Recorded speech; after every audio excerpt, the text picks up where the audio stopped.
بسم اللہ الرحمن الرحیم۔ شروع کرتی ہوں اللہ کے بابرکت نام سے جو بڑا مہربان رحم کرنے والا ہے۔ بے شک وہ ہر چیز پر قادر ہے۔ تمام ناظرین کو نیلم وائس چینل کی طرف سے السلام علیکم۔ ناظرین، آج کا واقعہ ایک جن کا انسان کو طب سکھانا ہے۔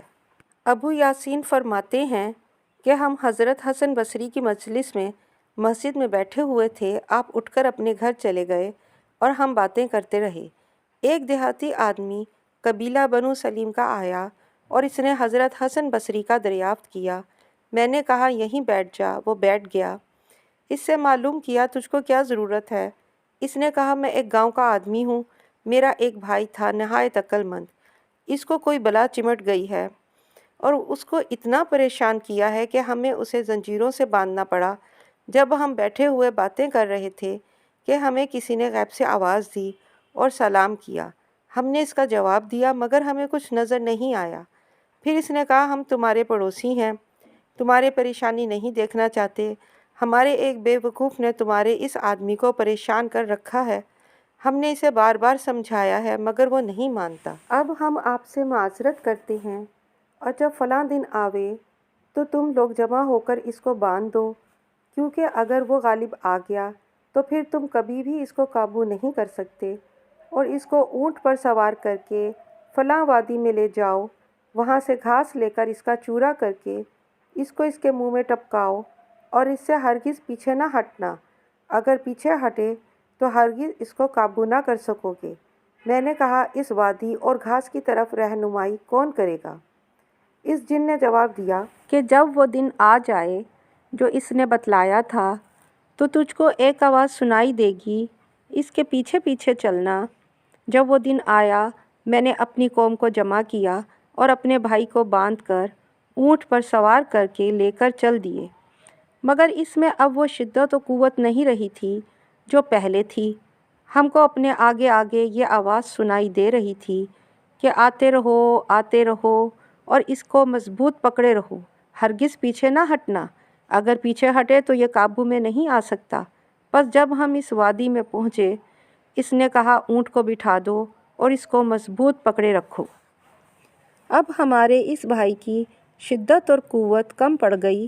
پھر اس نے ایک گھاس کی طرف اشارہ کیا کہ اس کو لے کر اس کے منہ میں اس کا عرق نچوڑ دو۔ ہم نے ایسا ہی کیا۔ وہ جن کہہ رہا تھا کہ مضبوط پکڑے رہو، اب ہمارے بھائی میں اتنی قوت پیدا ہوئی کہ وہ ہمارے قابو سے باہر ہونے کو ہو گیا۔ اس جن نے کہا ہرگز مت چھوڑنا ورنہ پھر قابو میں نہیں آ سکتا۔ جب وہ دوا اس کے پیٹ میں پہنچی وہ بالکل ٹھیک ہو گیا اور اس نے آنکھیں کھولیں اور پوچھا کہ مجھ کو کیا ہو گیا تھا۔ ہم نے کہا کہ کچھ مت پوچھ، بڑی پریشانی ہو رہی تھی۔ اس جن نے کہا اب اس کو ان زنجیروں میں سے کھول دو۔ میں نے اس جن سے کہا کہ کہیں یہ دوبارہ نہ آ جاوے۔ اس نے کہا اب قیامت تک نہیں آ سکتا۔ میں نے اس جن سے کہا کہ تو نے مجھ پر بڑا احسان کیا، مگر ایک بات یہ ہے کہ جب تم نے شروع میں ہم سے یہ باتیں بتلائی تھیں اس وقت میں نے نظر مانی تھی کہ اگر میرے بھائی کو شفا ہو گئی تو میں اپنے منہ میں لگام دے کر پیدل حج کروں گا۔ اس جن نے کہا اس بارے میں ہم کو کوئی علم نہیں ہے مگر تیری رہنمائی کر سکتا ہوں۔ بصرہ جا، وہاں ایک نیک صالح آدمی ہے حسن بصری، اس سے اس بارے میں معلوم کرنا۔ اس دیہاتی نے ابو یاسین سے بتلا دیا کہ میں اس واسطے حاضر ہوا ہوں۔ ابو یاسین اس کو لے کر حسن بصری کے دروازے پر چلے گئے اور اجازت چاہی۔ اندر سے ایک باندی آئی، اس نے جا کر خبر دی۔ حسن بصری نے ابو یاسین کو داخل ہونے کی اجازت دے دی۔ جب وہ اندر گئے حسن بصری نے فرمایا میں تو آنے ہی والا تھا، تم نے کیوں زحمت کی؟ ابو یاسین نے کہا اس آدمی کو کچھ کام ہے۔ اس آدمی نے پورا تفصیلی قصہ سنایا۔ جب اس نے یوں کہا کہ اس جن نے آپ کو نیک صالح آدمی بتلایا ہے، حسن بصری بہت روئے۔ پھر آپ نے فرمایا لگام دینا تو شیطانی عبادت ہے، ہرگز لگام مت دو اور اس کی طرف سے کفارہ ادا کر دو، اور پیدل حج کرنا اس کو پورا کرو۔ اس کے بعد وہ آدمی چلا گیا۔ ناظرین، وجود جنات کی خبریں تمام انبیاء علیہ السلام سے مروی ہیں۔ ہر نبی نے ان کے وجود کے بارے میں خبر دی ہے۔ جنات زندہ ہیں، عقل و شعور رکھتے ہیں۔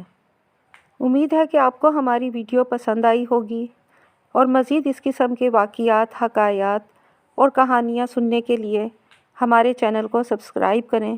جزاک اللہ۔